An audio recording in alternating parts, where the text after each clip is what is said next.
Yan, magandang hapon po sa ating lahat.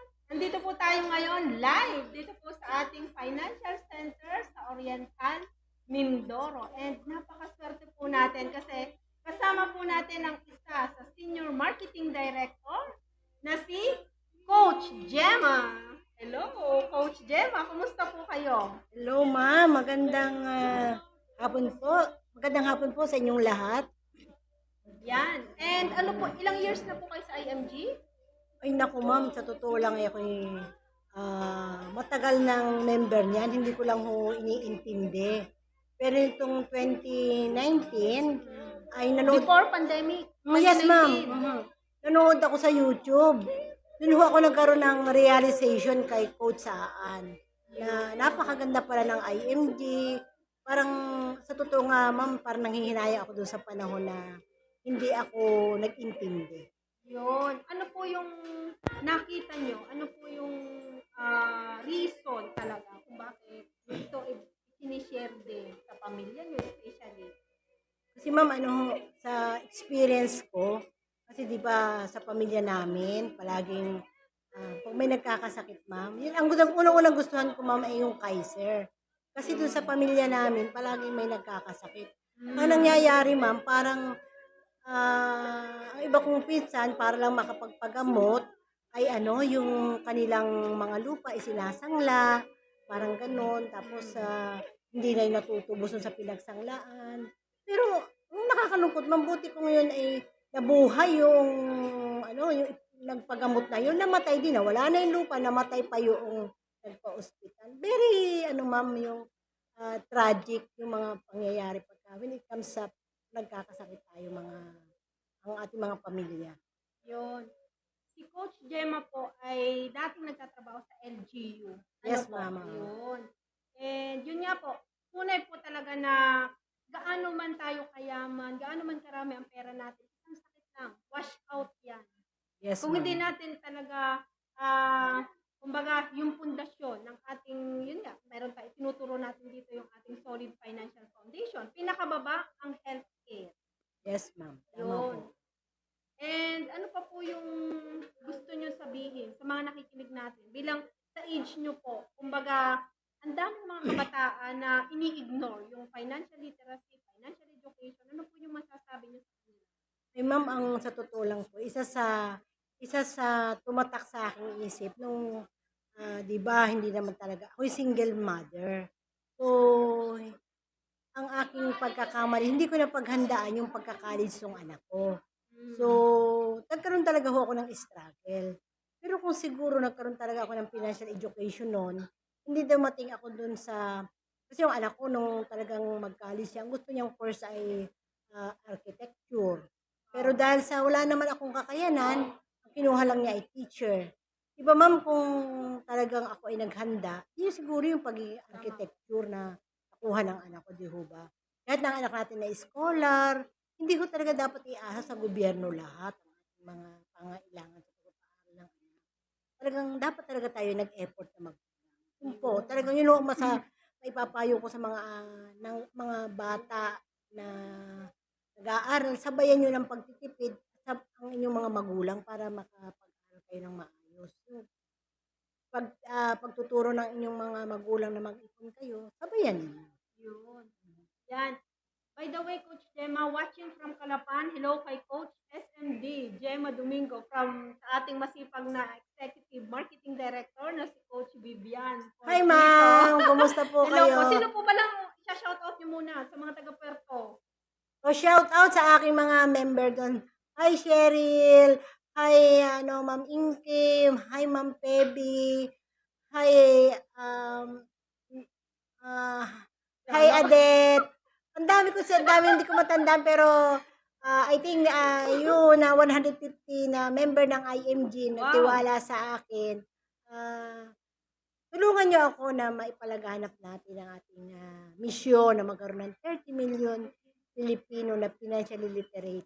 At hangga't maaari sana sa Puerto Galera ay ma-cover natin sila. Lahat ng may kakulangan sa kaalaman sa financial literacy ay maiparating natin yung ating misyon. Yun. And kung may pagkakataon po sila, meron po tayong financial center dito po sa Calapan. Matatagpuan po ito sa Santo Niño. Malapit lang po sa Unitap and Robinson Mall. And ang isa pa po ay sa Socorro. Meron din po tayo dyan sa Cabrera Street. Yan. O di ba? Coach, tayo po ay napakarami na dito sa Oriental Mindoro. Kaso nga lang, yung iba ay nananahimik kasi hindi nila alam, ay may financial center na pala dito sa Oriental Mindoro. Kaya yon, iniimbitahan po namin kayong lahat na pumunta po dito. And ano pa po yung gusto nyong, yung pong benefit na katatapos lang ng ating convention.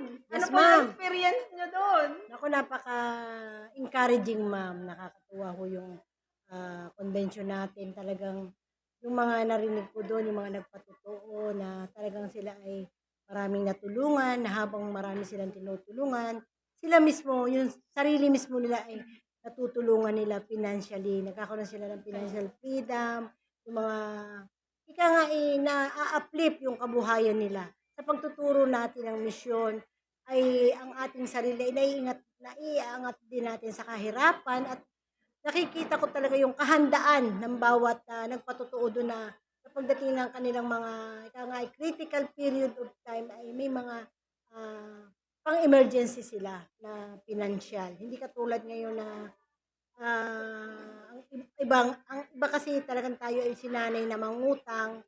Ang nakita ko ngayon ay talagang doon sa convention na yun, ma'am, talagang nakita ko na yung mga debt destroyer, yung mga walang utang, yung mga umaasenso sila dahil ang una nilang ginawa ay alisin muna yung kanilang mga utang. Yung ganun ba, ma'am, yung magkaroon sila talaga ng healthcare na pagdating ng sakaling pagkakasakit, sila ay ready. Though hindi naman talaga yung pinaghahandaan, pero in case nga, wala naman may gustong magkasakit, di ba, ma'am? Pero doon ako nagkaroon ng realization na it a must na talaga na paghanda yung mga bagay na yun.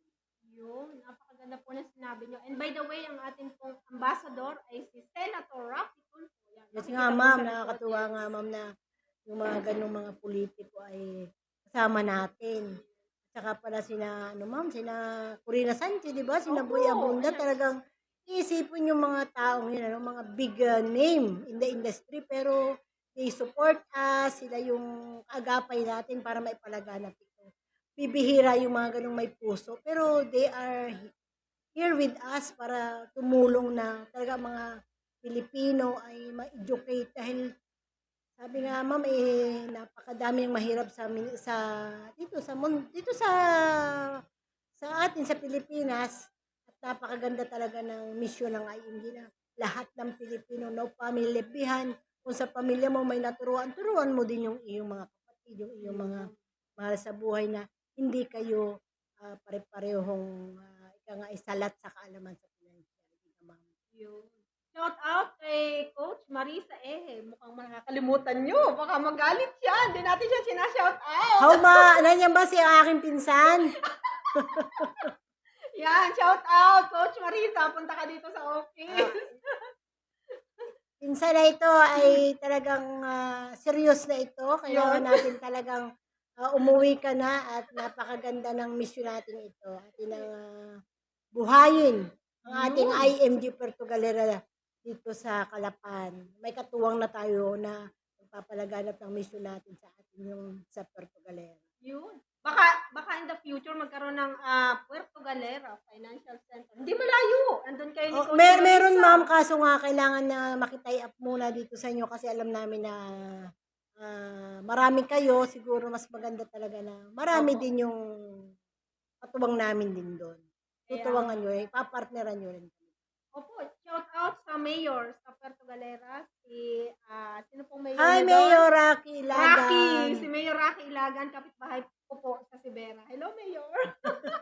Yan, sana mapanood niya. Ma-share sa Puerto Galera page. Hi, Mayor, give me a chance na makapag-share Yun. na Ay, napakabait po niya. financial Mayor. literacy sa atin sa LGU. Ano naman, Mayor, meron tayong pinagsamahan before. Kita ha? Sige po, iba Mayor, pinagsamahan. hinihingi ko po yung inyong permission na to makapag-share ako ng financial literacy sa atin sa munisipyo.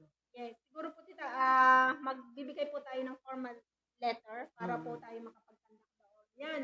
Sa lahat ng mga taga Puerto Galera na makakapanood po nito, maglaan lang po tayo ng kahit isang oras, 'di ba?